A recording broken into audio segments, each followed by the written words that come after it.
Big pass தெரியும். Big pass இந்த மாதிரி எச்சத்தனமான கேவலமான சில விஷயங்களை வந்து பண்ணுவீங்க அப்படிங்கிறது நிஜமாக எங்களுக்கு வந்து தெரிஞ்ச ஒரு உண்மை தான்.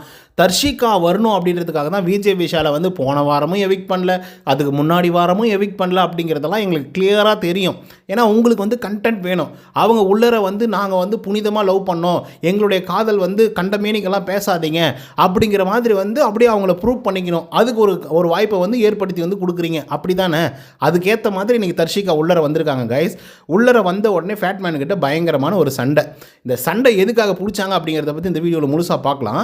அதுக்கு முன்னாடி சப்ஸ்கிரைப் பண்ணாதாங்க சப்ஸ்கிரைப் பண்ணி வச்சுக்கோங்க, லைக்கை போட்டு வீடியோ பாருங்கள். வாங்க இந்த வீடியோக்குள்ள வந்து போகலாம். இந்த தர்ஷிகாவை சத்தியமாக சொல்கிறேன், பிக் பாஸ் சீசன் 8 எனக்கு ரொம்ப பிடிக்காத ஒரு கேரக்டர் அப்படின்னா அது தர்ஷிகா தான்.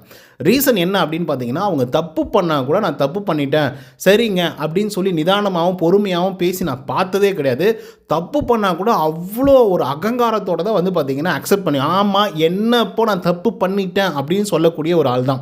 இப்போ என்ன மெயின் பிரச்சனை அப்படின்னு பார்த்தீங்கன்னா, வீட்டுக்குள்ளே விஜய் விஷால் இருக்காப்புல ஆல்ரெடி செம்ம பெரிய அளவில் அது கான்ட்ரவர்சியாக மாறிச்சு. ஏன்னா 2 பேருக்கு வந்து இவர் லவ் பண்ணிட்டு இருந்தார், 2 பொண்ணை வந்து ஓட்டிகிட்டு இருந்தார் உள்ளர அப்படின்னு சொல்லி. ஸோ இதை தொடர்ந்து வந்து தர்ஷிகா எவிக்ட் ஆகி வெளியே வராங்க, அன்ஷிதா எவிக்ட் ஆகி வெளியே வராங்க. தர்ஷிகா வந்து பார்த்திங்கன்னா வெளியே வந்ததுக்கு அப்புறம் நிறைய விஷயங்களை வந்து ஓப்பன் அப் பண்ணுறாங்க. சொல்லப்போனால் ஆமாம் நான் தப்பு பண்ணிட்டேன், என்னை ஏமாற்றிட்டாங்க, நான் இப்படி நினச்சேன் அப்படி நினச்சேன், அந்த மாதிரி பண்ணேன் இந்த மாதிரி பண்ணேன் அப்படின்னு சொல்லி இவங்க வந்து பேசிகிட்டு இருக்காங்க. இவங்க விஜய் விஷாலுக்கு கிளம்பும்போது, அதாவது வெளியேறும்போது ஒரு மோதிரத்தை கொடுத்துப்பாங்க. விஜய் விஷால் வந்து அன்ஷிதா கிளம்பும்போது ஒரு செயினை கொடுத்துருப்பாப்புல. நல்லா புரியுதா உங்களுக்கு? ஸோ இதை வந்து பார்க்கும்போது ட்ரையாங்கிள் காதல் மாதிரி இருக்குது. பாவம் இதில் வந்து ரொம்ப அன்பை செலுத்தினது, அன்பை வச்சு இது வந்து தர்ஷிகா தான் வெளியில் வந்து புலம்பிட்டு இருக்கு அப்படிங்கிற மாதிரி எல்லாருக்குமே வந்து பார்த்திங்கன்னா புரிஞ்சது அண்ட் தெரிஞ்சது. எக்ஸ் கண்டஸ்டண்ட்டையும் அதுதான் வந்து பார்த்திங்கன்னா பார்த்துட்டு போனாங்க உள்ளர. பார்த்துட்டு போய் தர்ஷிகாவை இப்படி பண்ணிட்டியடா, அவங்க உண்மையாகவே லவ் பண்ணாங்கடா, ஏன்டா இந்த மாதிரிலாம் நடந்துக்கிட்ட அப்படின்னு சொல்லி விஜய் விஷாலை போலன்னு வந்து பொழந்தாங்க. இப்போ என்னடா பிரச்சனை அப்படின்னு பார்த்தீங்கன்னா, தர்ஷிகா உள்ளர வராங்க. ஃபேட்மேன் கூப்பிட்டு என்னம்மா வெளியில் ஒரு மாதிரி பேசிட்டு உள்ளர வந்து ஒரு மாதிரி பிஹேவ் பண்ணுற, ரொம்ப மோசமாக இருக்குதுமா அப்படின்னு சொல்லி அந்த மனுஷன் கேட்குறாப்புல. இப்போ தர்ஷிகா என்ன சொல்லணும்?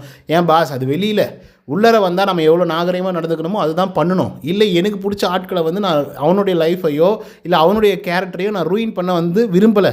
ஸோ அதனால் வந்து வேணாம், அதை பற்றி பேசாதீங்க அப்படின்னு சொன்னால் பிரச்சனை இல்லை. இப்போது உடனே வந்து கோவப்பட்டு நீங்கள் இப்படி பேசுகிறது அப்படியே வாழ்க்கை வந்து ஸ்பாயில் ஆகிடுச்சு அப்படி இப்படின்லாம் பேசுகிறது எனக்கு பிடிக்கவே இல்லை, எங்கள் 2 பேருக்குள்ளார வந்து நீங்கள் எதுக்கு வரீங்க அப்படி இப்படி என்னென்னமோ பேசுகிறாங்க, தாஜி பூச்சின்னு இங்கிலீஷில் போட்டு கத்துறாங்க. ஆக்சுவலாக சொல்லப்போனால் அதுக்கு தான் வந்து பார்த்திங்கன்னா ஃபேட்மேன் வந்து செருப்பை கழட்டி அடித்த மாதிரி ஒரு விஷயத்தை வந்து சொன்னாப்புல. நீ வெளியே என்ன சொன்னியோ அதை தான் உள்ளர வந்து எல்லாரும் சொன்னாங்க, நீ எப்படி பிஹேவ் பண்ணியோ அதுதான் உள்ளர வந்து எல்லாரும் சொன்னாங்க.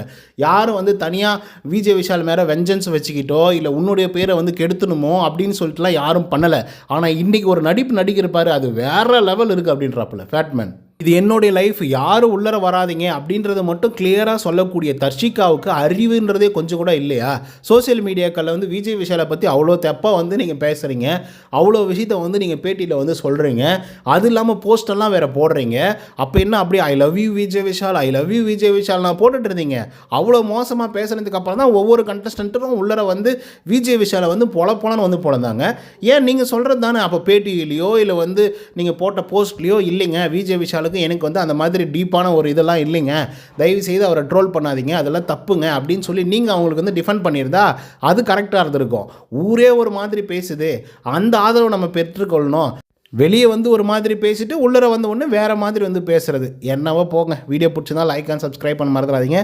உங்களோட கருத்துக்களை வந்து கமெண்ட்ஸில் வந்து பதிவு பண்ணுங்கள். இந்த வீடியோ பிடிச்சிருந்தா லைக் அண்ட் சப்ஸ்கிரைப் பண்ண மறந்துடாதீங்க. இன்னொரு தகவலோட சந்திக்கிறேன். Until then bye from Uday. நன்றி, வணக்கம்.